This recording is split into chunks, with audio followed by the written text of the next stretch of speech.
പഠിക്കാൻ പോണത് social studies. Okay, നമ്മുടെ ഫസ്റ്റ് ചാപ്റ്റർ എന്ന് പറഞ്ഞാൽ the story of the past. പണ്ടത്തെ കാര്യങ്ങള്, പണ്ടത്തെ കഥകള്. ഓക്കെ, മനസ്സിലായോ? പണ്ടത്തെ കാര്യങ്ങളാണ്. ആദ്യം എന്ന് പറഞ്ഞാൽ വാട്ട് ഈസ് ഹിസ്റ്ററി? ഹിസ്റ്ററി എന്ന് പറഞ്ഞാൽ പണ്ടത്തെ കാലങ്ങളൊക്കെ പറയണതാണ്. ഇന്ന് പറയണത് ഹിസ്റ്ററി. പണ്ടത്തെ കാര്യങ്ങളും ഇൻഫോർമേഷൻസ് ഒക്കെ ഉള്ളത് ഹിസ്റ്ററി ആണ്.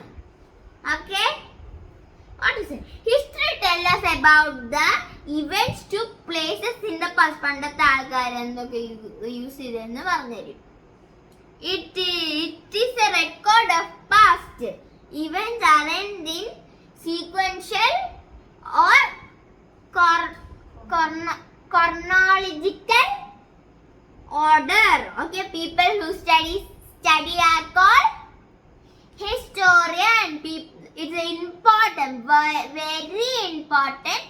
A person who study history are called historian. Okay, historian.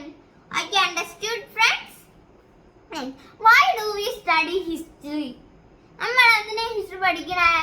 ഇപ്പൊ പറഞ്ഞുതരാം. Okay, we study history because of the following reasons. ഈ റീസൺസിനോടാണ് നമ്മൾ ഹിസ്റ്ററി പഠിക്കുന്നത്. History gives us better understanding of the lifestyle of the past people who lived before us. നമ്മളുടെ കാലം മുമ്പ്, അത് നമ്മുടെ അമ്മേന്റെ കാലം മുമ്പ്, നമ്മുടെ അച്ചാച്ചൻ്റെ കാലം മുമ്പ് ആൾക്കാരാണ് പറയണത്.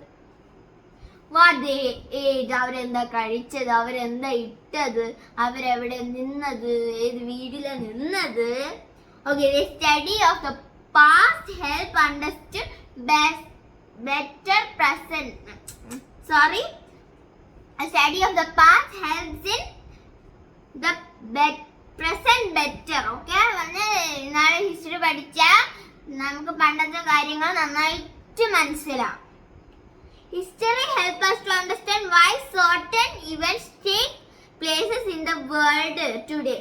Okay, അടുത്തതാണ് മനസ്സിലായില്ല അത്രയും. Okay, kids, friends, periodization of history. അടുത്തത് periodization of history. History is continuous. However, to understand history better, it has been divided into part called period. Usual study of history is divided into periods. divide ഇതൊക്കെയാണ്. അതെന്തൊക്കെയാന്ന് പറയാം? Asian, medieval and modern. ഇതൊക്കെയാണ് പീരിയഡ്സിനെ divide ചെയ്തിട്ട് 3 കാര്യങ്ങൾ. Okay,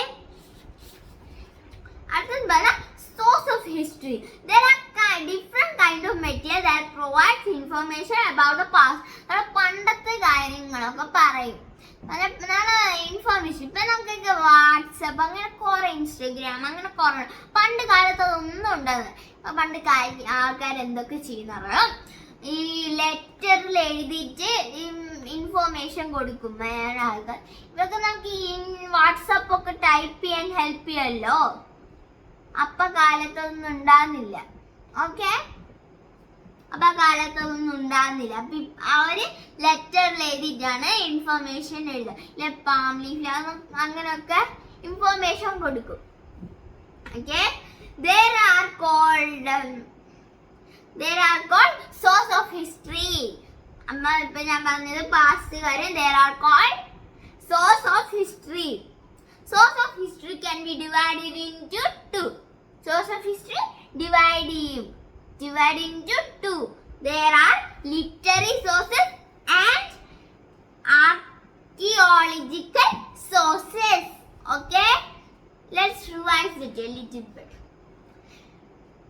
A person who studies people who study history are called historian. Okay, പണ്ടത്തെ ആൾക്കാർ ജീവിച്ച അവരെന്താ ഇട്ടത്, അവരെന്താ കഴിച്ചത്, അവരെവിടെ ഏത് വീട്ടിലാ താമസിച്ചത്. Okay, history. Okay, to understand history better, to it has been divided into three parts called not three parts called periods. Periods are divided into three called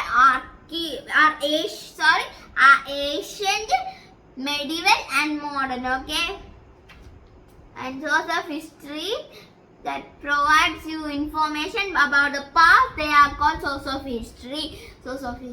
Okay, and source of history are divided into two.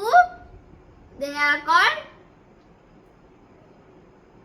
literary sources and archaeological sources. എല്ലാവർക്കും മനസ്സിലായോ? അപ്പം നാളെ കാണാം. അതിന്റെ മുമ്പ് ഞാൻ ഒരു GK question പറഞ്ഞുതരാം. Which is the tallest building in Dubai? എന്താ? Burj Khalifa. Bye guys.